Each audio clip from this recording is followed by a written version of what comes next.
Welcome students, हम बात करेंगे प्रॉब्लम की जो कि related to introduction to binomial theorem. और इससे पिछले लेक्चर में मैंने जो है इससे विदाउट बायनोमियल थ्योरम सॉल्व किया था और मैंने कहा था कि आप इसी क्वेश्चन को जो है वो बायनोमियल थ्योरम से सॉल्व करेंगे और फिर हम खुद भी जब इस लेक्चर को बनाएंगे बायनोमियल थ्योरम से इसको सॉल्व करके तो हम रीचेक करेंगे। ठीक है, अब बेसिकली मैं इसे बायनोमियल थ्योरम से सॉल्व करने जा रहा हूँ। Using binomial theorem expand the following, मतलब ये जो एक्सप्रेशन है बायनोमियल एक्सप्रेशन है और जिसकी पावर जो है वो 7 है। ठीक है, इसकी इंडेक्स 7 और हम जानते हैं कि अगर एक बायनोमियल एक्सप्रेशन की पावर 7 हो तो इसकी जो नंबर ऑफ टर्म्स आएंगी एक्सपेंड करने से वो कितनी आएंगी, इससे एक ज्यादा आती है। ठीक है, उसमें नंबर ऑफ टर्म होंगी 8। इसलिए कि अगर फर्ज करें ये 1 होता तो a प्लस बी की पावर 1 जो कि a प्लस बी के ही इक्वल है, उसमें 2 टर्म्स है। तो इसी तरह ये 1 से जब स्टार्ट लेते हैं तो हम इसमें एक टर्म ज्यादा ही होती है। ठीक है, तो अब देखें ये बात हमें पता चली। फिर दूसरी बात ये कि जो इसके कोफिशिएंट्स हैं वो हमने देखा था कि जो बायनोमियल थ्योरम है जैसे a प्लस बी और इसकी पावर n है। ठीक है, बेसिकली इसको हमने कॉम्बिनेशन से समझा था कि हम जो डिफरेंट वेज में चीज़ों को अरेंज करने के तरीके होते हैं हम कॉम्बिनेशन कहते हैं। तो अब चूंकि मैं जब प्रोडक्ट ले रहा हूँ, चूंकि a प्लस बी की पावर n का मतलब है कि a प्लस 2b, जैसे ये क्वेश्चन ही ले लें, ये अपने आप से 6 दफा मल्टीप्लाई होगा। ठीक है, मतलब इससे ये 6 दफा यही नंबर मल्टीप्लाई होगा तो इसकी होल एक्सपोनेंट 7 बन जाएगी। ठीक है, तो ये जारी बात है कि आप जब प्रोडक्ट करने जा रहे हो तो आप सबसे पहले बात करोगे अच्छा चलो कि जो a है वो इसकी पावर 7 आए और b इसमें ना आए, मतलब सेकंड टर्म इसमें ना आए, तो वो हमारे पास एक ही वे हो सकता है। क्योंकि देखें जब एक नंबर अपने आप से 6 दफा मल्टीप्लाई तो इसकी पावर 7 होती है और दूसरी एक्सप्रेशन की इन्वॉल्वमेंट नहीं है, तो फिर जाहिर बात है कि ये वन टाइम ही आ सकता है। तो इसे हम NC0 लिखते हैं कॉम्बिनेशन में।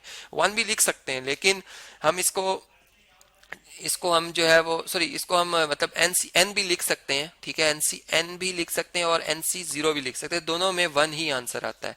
तो यहाँ पर हम इसको NC0 लिखेंगे। ठीक है, और a पावर n आ जाएगी और b पावर 0, मतलब इसके नंबर ऑफ वेज जो कि पास्कल्स ट्राइंगल से आप इसको काफी अच्छे तरीके से समझ सकते हैं। ठीक है, तो यहाँ पर NC0 या n चूज 0 आएगा। ठीक है, और a power n b power 0। इसी तरह से n चूज 1 जो है वो इक्वल टू होगा a पावर n माइनस 1, एक रिड्यूस हो जाएगी, b की पावर 1 बढ़ जाएगी। ठीक है, ये जो केस में मैंने आपको एक इसका जो शॉर्ट वे मेथड उसमें भी बताया था कि ये टर्म्स किस तरह से एक पावर एक टर्म की इंक्रीज कर रही होती है और दूसरे की डिक्रीज कर रही होती है, ये सारी वही बातें। और इनके एक्सपोनेंट को अगर आप कंबाइन ऐड करें तो वापस ये होल एक्सपोनेंट या इंडेक्स के बराबर आ जाएगी। ठीक है, और प्लस सो ऑन इसमें NC आएगा और a पावर 0 हो जाएगी और b पावर n आ जाएगी। ठीक है, अब देखें इसी पैटर्न में अगर हम इस क्वेश्चन को देखें तो इसमें जो a प्लस 2b है इसकी पावर है 7। ठीक है, जो कि हम लिखेंगे NC0 सॉरी मतलब 7C0 या 7 चूज 0। ओके, और a फर्स्ट टर्म जो है इसमें वो a ही है, इसकी पावर आएगी n7, और 2b जो कि सेकंड टर्म है इसकी पावर आएगी 0। ठीक है, प्लस इसी तरह 7C1। ठीक है, a जो हमारे पास है फर्स्ट टर्म इसकी पावर 6 हो जाएगी और 2b जो है इसकी पावर क्या हो जाएगी 1। इसी तरह 7C2 आएगा, a जो है इसकी पावर हो जाएगी 5 और जो 2b है इसकी पावर हो जाएगी 2। ठीक है, मतलब एक पावर इसकी इंक्रीज कर जाएगी। इसी तरह अब जो है हमारे पास इससे जो सेकंड इससे जो नेक्स्ट टर्म है 7C3।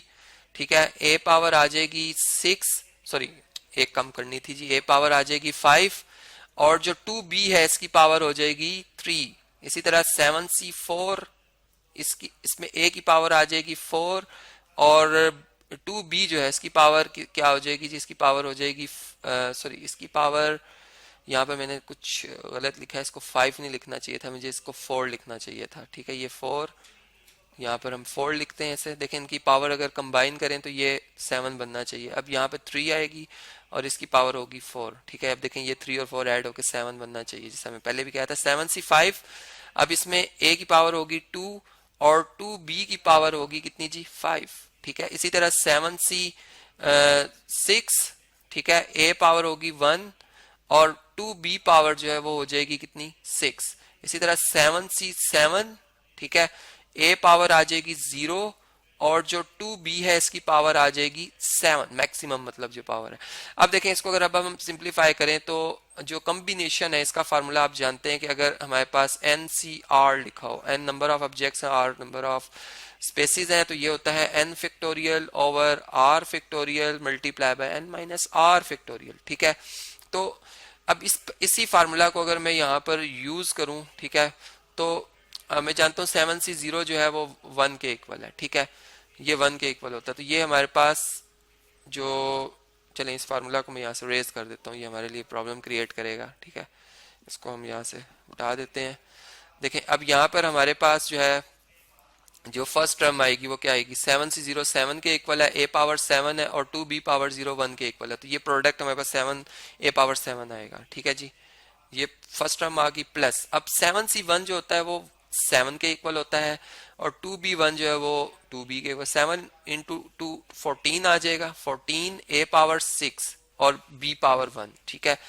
प्लस इसी तरह 7c2 जो है वो बेसिकली अगर हम इसको ओपन करें एक्सपेंड करें तो 7 फैक्टोरियल ओवर 2 फैक्टोरियल, और 7 माइनस 2 होता है 5 फैक्टोरियल, और 7 फैक्टोरियल को आप लिख सकते हैं 7 into 6 into 5 factorial, 5 factorial 5 factorial से कैंसिल, 2 फैक्टोरियल 2 होता है, 2 3 टाइम 6 6 7 टाइम 21, तो ये बनता है 21, ठीक है, 7c2 बनता है 21।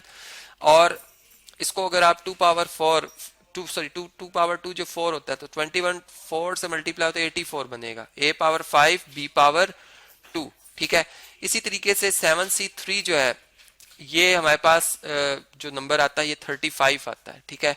इसका मैंने आपको आइडिया भी बताया था कि अगर हम उससे भी देखें, लेकिन चलिए यहाँ पे हम बाइनोमियल थ्योरम भी अप्लाई करें तो 7 फैक्टोरियल ओवर 3 फैक्टोरियल और 4 फैक्टोरियल, ठीक है, तो 3 फैक्टोरियल और 4 फैक्टोरियल, ठीक है जी।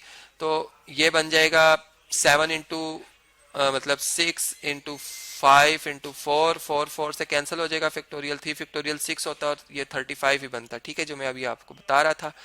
तो ये 35 आएगा, ठीक है, 7c जो 3 है ये 35 आएगा, और 2 पावर 3 जो 8 होती है, तो 35 को अगर आप 8 से मल्टीप्लाई करें, 35 को अगर आप 8 से मल्टीप्लाई करें तो ये बनता है 280, ठीक है। तो यहाँ पे हमारा आंसर आएगा 280, ठीक है, a पावर 4 और b पावर जो है वो 3, ठीक है। इसी तरह से ये आप जो है नेक्स्ट टर्म्स फाइंड कर लीजिएगा, ठीक है। 7c7 जो है वो 1 के इक्वल है, और 2 पावर 7 128 के इक्वल, तो 1 मल्टीप्लाई 128 आ जाएगा, a पावर 0 1 होती है और b पावर 7। तो ये इस तरीके से बाइनोमियल थ्योरम से हमने इसे एक्सपेंड किया, ये हमारा इस तरह से जी आंसर आ गया है। अब इस तरह इसकी एक और एप्लीकेशन है जी बाइनोमियल थ्योरम की, जो क्वेश्चन है हमारा वो मैं यहाँ पे लिख देता हूँ। क्वेश्चन कुछ इस तरह से है कि हमने सॉल्व करना है एक फ्रैक्शन, सॉरी एक डेसिमल नंबर है हमारा 9.9 है, 9.9 है, ठीक है, 9.9 और इसकी पावर ली जा रही है 5। अब ये आपकी असाइनमेंट है, मैं आपकी थोड़ी हेल्प कर देता हूँ। इसके नियरेस्ट जो इंटीजर है जिसको के सॉल्व करना हमारे लिए आसान है वो है 10, और इसमें अगर मैं ऐड कर लूँ नेगेटिव ऑफ 0.1 तो ये ऐड करने से वापस 9.9 ही आएगा, ठीक है। अब इस पे बाइनोमियल थ्योरम अगर अप्लाई किया जाए तो जो 5c1 है वो तो 1 के इक्वल होगी, 5c0 जो 1 के इक्वल होगी, ठीक है। और यहाँ पर क्या आएगा जी, यहाँ पर आ जाएगा 10 और इसकी पावर आएगी 5, और सेकंड टर्म जो तो पावर 0 है इसलिए 1 के इक्वल है। प्लस इसी तरह अब जो नेक्स्ट टर्म आएगी यहाँ पर इसका कोफिशिएंट होगा 5 जो कि 5c1 है, ठीक है, और इंटू 10 पावर जो है वो आ जाएगी 4, और नेगेटिव 0.1 जो है इसकी पावर अब आ जाएगी 1, ठीक है। प्लस इसी तरह जो हमारा 5c2 है वो 10 के इक्वल होता है, ठीक है, वो 10 के इक्वल है। हमें कैसे पता चल रहा है, अगर हम ये कोफिशिएंट देखें 5 और इसकी x1 20 और ये सेकंड टर्म है, इसको 2 पे डिवाइड करें तो ये 10 ही आता है, जो कि मैंने आपको शॉर्ट वे मेथड बताया हुआ, ठीक है। और 10 पावर आ जाएगी 3 और नेगेटिव 0.1 की पावर आ जाएगी 2, ठीक है। इसी तरह इससे नेक्स्ट जो है हमारे पास अगेन फिर 10 ही कोफिशिएंट आएगा और 10 पावर आएगी 2, और जो नेगेटिव 0.1 है इसकी पावर आ जाएगी 3। ये कॉम्बिनेशन से आप इसे सॉल्व कीजिएगा, आगे आपकी असाइनमेंट है, ठीक है। फिर इसी तरह 5 इंटू 10 पावर जो है वो आएगी 5 इंटू 10 पावर 1 आ जाएगी, और नेगेटिव 0.1 जो है इसकी पावर आ जाएगी 4, और लास्ट टर्म जो हमारी उसमें आएगा नेगेटिव 0.1 और इसकी पावर आ जाएगी 5। इसको जब तमाम को आप सॉल्व करेंगे तो आप देखेंगे ऐड करने के बाद जो हमारा आंसर आ रहा है वो 95099.00499 आ रहा है, जो कि अगर हम कैलकुलेटर से कैलकुलेट करना चाहें, ठीक है, तो आप देख सकते हैं कि 9.9 और इसकी पावर अगर 5 ली जाए तो यही आंसर आता है। लेकिन ये आपकी असाइनमेंट, आप इसे विदाउट कैलकुलेटर जो है सॉल्व करेंगे बाइनोमियल थ्योरम्स, और आप देखेंगे कि 95,099.00499 जो है इसका आंसर आएगा।